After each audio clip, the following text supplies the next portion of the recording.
Bismillahirrahmanirrahim. Assalamualaikum warahmatullahi wabarakatuh. Perkenalkan, nama saya Ulfi Karisma Fadilah, NIM 401192203, jurusan Ekonomi Syariah, kelas G, Fakultas Ekonomi dan Bisnis Islam YIN Ponorogo. Dan di sini video ini dibuat untuk memenuhi tugas mata kuliah metodologi penelitian kuantitatif untuk menjelaskan proposal skripsi yang telah dibuat. Nah, di sini saya mengambil tema pengaruh Islamic branding, promo gratis ongkos kirim, dan harga terhadap keputusan pembelian e-commerce Shopee di daerah Ponorogo. Nah, latar belakang pengambilan tema ini, yang pertama, perkembangan teknologi memberikan berbagai dampak di berbagai aspek kehidupan. Salah satunya yaitu gaya hidup masyarakat yang serba instan dan praktis. Kemudian pesatnya perkembangan teknologi dapat menjangkau jutaan pelanggan yang menciptakan transaksi ekonomi yang biasanya disebut dengan e-commerce. Nah, di antara e-commerce yang tersebar di seluruh Indonesia, yang paling sering dikunjungi itu adalah e-commerce Shopee. Kemudian dalam proses pengambilan keputusan konsumen, tentu ada beberapa faktor yang mempengaruhinya. Dan di sini saya mengambil faktor Islamic branding, promo gratis ongkos kirim, dan harga yang kemungkinan berpengaruh terhadap keputusan pembelian tersebut. Kemudian dari latar belakang ini, rumusan masalah yang saya buat ada empat. Yang pertama yaitu apakah Islamic branding berpengaruh secara parsial terhadap keputusan pembelian e-commerce Shopee pada masyarakat Ponorogo. Kedua, apakah promo gratis ongkos kirim berpengaruh secara parsial terhadap keputusan pembelian e-commerce Shopee masyarakat Ponorogo. Yang ketiga, apakah harga berpengaruh secara parsial terhadap keputusan pembelian e-commerce Shopee pada masyarakat Ponorogo. Dan yang keempat, apakah Islamic branding, promo gratis ongkos kirim, dan harga berpengaruh secara simultan terhadap keputusan pembelian e-commerce Shopee pada masyarakat Ponorogo. Kemudian tujuan di sini merupakan jawaban dari rumusan masalah yang saya buat. Tujuannya sendiri juga ada 4. Yang pertama, untuk menjelaskan pengaruh Islamic branding terhadap keputusan pembelian pada e-commerce Shopee pada masyarakat Ponorogo. Yang kedua, untuk menjelaskan pengaruh promo gratis ongkos kirim terhadap keputusan pembelian e-commerce Shopee pada masyarakat Ponorogo. Yang ketiga, untuk menjelaskan pengaruh harga terhadap keputusan pembelian e-commerce Shopee pada masyarakat Ponorogo. Dan yang keempat, untuk mengetahui pengaruh Islamic branding, promo gratis ongkos kirim, dan harga terhadap keputusan pembelian e-commerce Shopee pada masyarakat Ponorogo. Kemudian teori yang dijadikan sebagai pedoman dalam penelitian ini itu meliputi yang pertama, teori keputusan pembelian. Jadi menurut Kotler, keputusan pembelian merupakan tindakan yang dilakukan konsumen untuk membeli atau tidaknya terhadap suatu produk. Kemudian setelah memutuskan niat untuk membeli, konsumen membentuk 5 sub keputusan, yaitu terkait dengan merek, penyaluran, waktu, dan metode pembayarannya. Kemudian faktor yang mempengaruhi keputusan pembelian ini ada 4 faktor. Yang pertama, faktor budaya. Ini berkaitan dengan faktor budaya ini berkaitan dengan faktor yang paling dasar untuk membentuk tindakan pembelian konsumen. Kemudian faktor sosial, ini berkaitan dengan lingkungan sekitar dari konsumen tersebut. Kemudian faktor pribadi, maksudnya faktor individu atau pribadi. Ini berkaitan dengan karakteristik individu mulai dari usia, pendapatan, pekerjaan, dan lain-lain. Kemudian keempat, faktor psikologi. Ini meliputi motivasi, persepsi, keyakinan, dan lain sebagainya.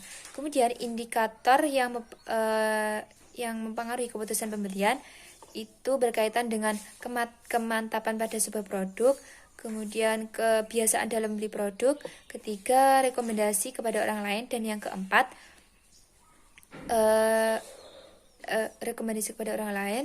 Keempat, ke uh, ke melakukan pembelian ulang. Teori yang kedua itu teori tentang Islamic branding. Jadi merek atau branding menurut American Marketing Association atau AMA, dalam bukunya Kotler, merek atau branding adalah nama, merek, lambang, tanda, ataupun kombinasinya dengan maksud untuk mengidentifikasi produk suatu pemasok ataupun sekelompok pemasok, serta untuk membedakannya dengan para pesaingnya. Salah satu contoh kemudian branding, Islamic branding itu maksudnya yang sesuai dengan prinsip Islam, maksudnya adalah dengan memasukkan nilai-nilai keislaman, akuntabilitas, kepercayaan, dan tanggung jawab terhadap branding tersebut. Sebagai contoh Islamic branding yang ada di e-commerce Shopee adalah Wardah Official Shop, Toko Robani Official Shop, Zoya Official, dan lain sebagainya. Kemudian indikator yang mempengaruhi branding ini ada 6 indikator. Yang pertama dapat diingat, kemudian bermakna, dapat diubah, dapat disesuaikan, disukai, dan dapat dilindungi. Teori yang ketiga yaitu tentang promo gratis ongkos kirim. Dalam melakukan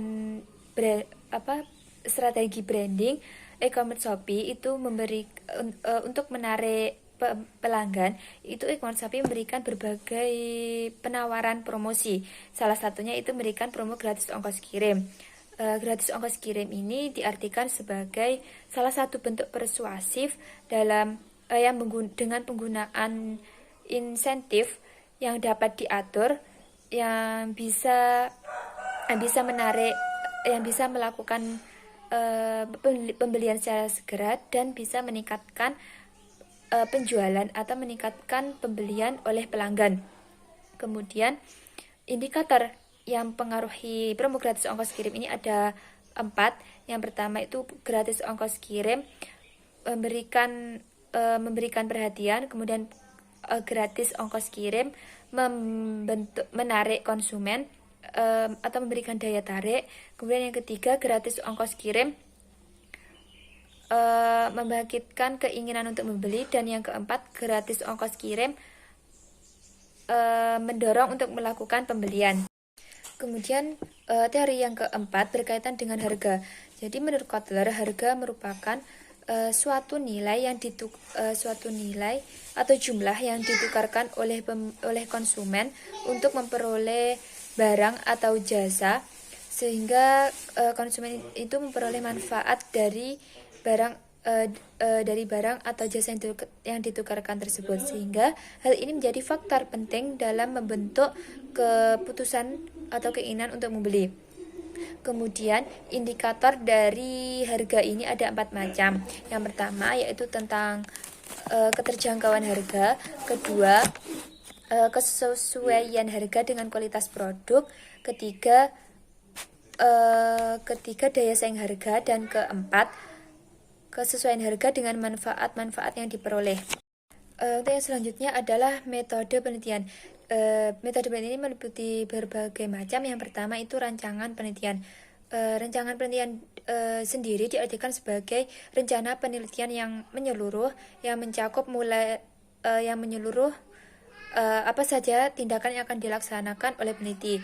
Di sini meliputi dimulai dari perumusan hipotesis, kemudian operasionalnya hingga analisa akhir, serta yang terakhir itu yang kemudian diberi kesimpulan dan saran. Dilihat dari jenis datanya, penelitian yang peneliti lakukan itu berbentuk kuantitatif, yaitu yang dipahami untuk mempelajari populasi dan sampelnya, kemudian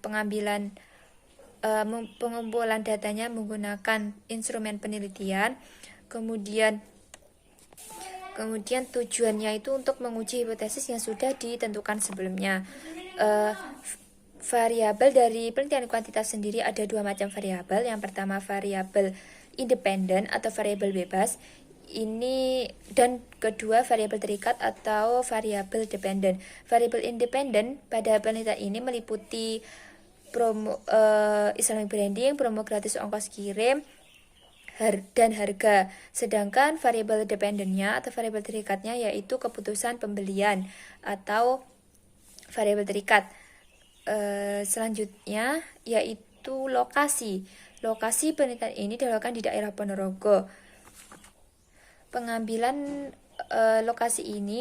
pemilihan lokasi ini dikarenakan masyarakat Ponorogo itu banyak yang membeli atau yang belanja melalui e-commerce Shopee di antara beberapa e-commerce yang tersebar di Indonesia.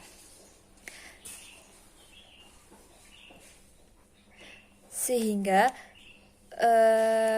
ini diharapkan dapat menjadi acuan untuk mewakili pengguna e-commerce Shopee yang ada di Indonesia. Kemudian populasi dari penelitian ini merupakan masyarakat Ponorogo dengan sampel karena sampelnya belum diketahui atau tidak dapat diketahui, menggunakan rumus cocoran dengan hasil perhitungannya mendapatkan 97 sampel atau 97 orang. Kemudian metode pengumpulan data. Metode pengumpulan data ini peneliti mengambil 3 cara. Yang pertama wawancara, kedua kuesioner, dan yang ketiga observasi. Wawancara artinya peneliti itu melakukan komunikasi langsung dengan sampel yang telah ditentukan tadi. Dengan sampel dengan melakukan dengan berikan pertanyaan-pertanyaan kepada sampel tersebut. Kemudian kuesioner. Di sini peneliti menyebarkan kuesioner melalui Google Form yang akan diisi oleh sejumlah sampel yang telah ditentukan tadi, yaitu 97 orang. Kemudian yang terakhir metode pengumpulan data observasi. Di sini peneliti mengamati tindakan atau perilaku konsumen dalam membeli produk atau jasa di e-commerce Shopee. Kemudian langkah-langkah analisis data. Teknik analisis data yang dilakukan dalam penelitian kuantitatif itu menggunakan statistika. Langkah analisisnya sebagaimana meliputi beberapa uji. Yang meliputi yang pertama itu uji asumsi klasik. Di sini terdapat yang pertama uji normalitas, digunakan untuk memeriksa apakah variabel berdistribusi normal. Kemudian uji autokorelasi, digunakan untuk memeriksa apakah dalam model regresi linear itu terdapat korelasi antara kesalahan pengganggu. Kemudian uji multikolinearitas digunakan untuk memeriksa apakah dalam model regresi menemukan adanya korelasi variabel bebas. Di sini apabila nilai VIP-nya kurang dari 10, maka tidak terjadi multikolinearitas. Dan sedangkan apabila nilai VIP-nya lebih dari 10, maka terjadi multikolinearitas. Dan yang keempat adalah uji heteroskedastisitas. Di sini untuk memeriksa apakah dalam model regresi itu terdapat ketidaksesuaian variansi. Yang kedua adalah analisis regresi linear sederhana. Analisis ini dipakai untuk melihat pengaruh satu variabel bebas terhadap satu variabel terikat. Di sini menggunakan rumus Y sama dengan A plus BX. Kemudian yang ketiga adalah analisis regresi linear berganda. Analisis ini digunakan atau dipakai untuk menilai ramalan permohonan pada masa datang yang menggunakan data masa lalu. Di sini menggunakan rumus Y sama dengan A plus B1 kali X1 ditambah B2 kali X2. Y di sini artinya variabel Y, A konstanta, B koefisien, dan X di sini variabel X.